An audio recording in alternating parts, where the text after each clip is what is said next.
Poison arrow. I don't know. Kind of tempted back here at the price chart. Not really looking for cars today, but I'm meaning to show this for ages, which is by the same Sunny Days outfit that makes the Maxx Action combat sets. This one's the Blue Ribbon Horse Farm. And it's important to have things like this, not just for girls. I mean, you know, for me, farm work always meant work. I never really thought about it as a playtime activity, but it certainly is as valid as spacemen or army men. You get a nice bunch of horses in there, and it's interesting that these vehicles are sort of snapped together, whereas the ones in the Army Man bucket set are complete. So are they saying that girls are a little bit more capable and can maybe manage to snap them together?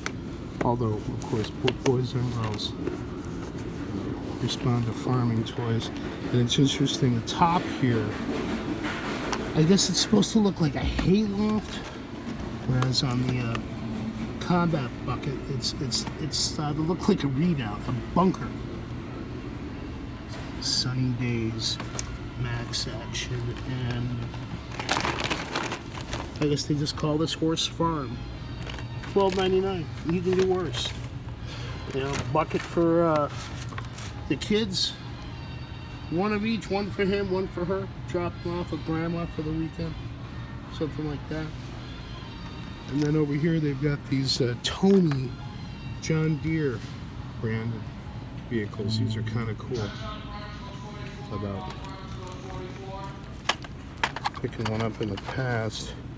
A couple of horses, some, was that some fencing vehicle? A couple of different kinds of vehicles. $8 is probably about right. Yeah, farm toys. Not really my cup of tea, but definitely important to have them. And let's hear it for Price Chopper with keeping up on their stuff. Poison arrow.